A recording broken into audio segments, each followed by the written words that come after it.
Thank you, Mr. President. This is a tough issue. As I said last week, I don't know. Our kids need to be in school. No one disputes that. No kid after 8 weeks of distant learning sat and went to their mother, I want to be a Zoom teacher just like Mrs. Smith.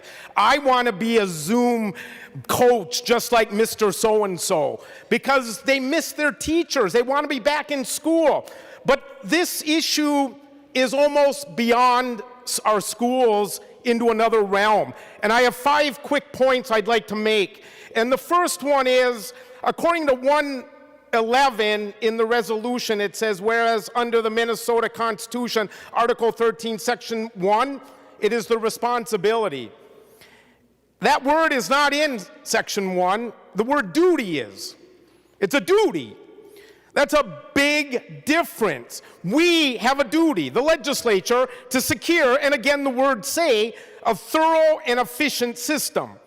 Thorough and efficient is not in Article 1, Article 13. The words general and uniform are. General and uniform.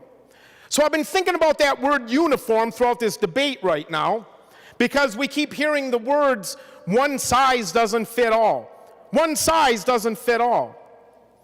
And that we shouldn't allow the governor to decide what that one size is.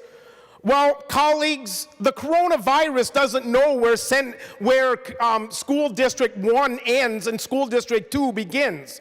The coronavirus doesn't know where school district 74 and school district 75 begins. We owe it to those children to keep them safe. That is a duty that is higher than Article 13. That was number 2. Number 3, there's 1 million school kids that are pumped and excited and waiting to go back to school in September. And in the old days, we used to pack their backpacks with pens and books and notebooks and pencils. And now we're going to pack their backpacks with hand sanitizer and cleaning supplies and masks. They're going to be traumatized. They're going to be scared. They're going to be horrified. I'd like to find one school psychologist that says that's how kids learn best, is when they're scared and traumatized and horrified. There's so many unanswered questions. Number 4. When that first teacher comes down with COVID-19, do all 150 of their kids get tested?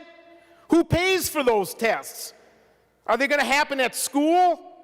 Or are the parents responsible for those tests? Does everyone in each of the kids' families need to get tested? Who's going to pay for all these unanswered questions? And number 5, and lastly, last week I stood over there and I said, no child under the age of 20 has died yet, which is comforting. And the very next day, I picked up the morning paper and it talked all about a high school athlete who recovered from COVID, but was in a ventilator for weeks, and he will never breathe the same.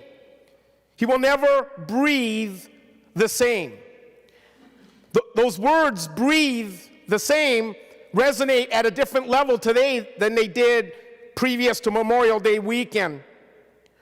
And I was going to say that one child will never breathe the same because of COVID until I got here afternoon and find out we had our first child die.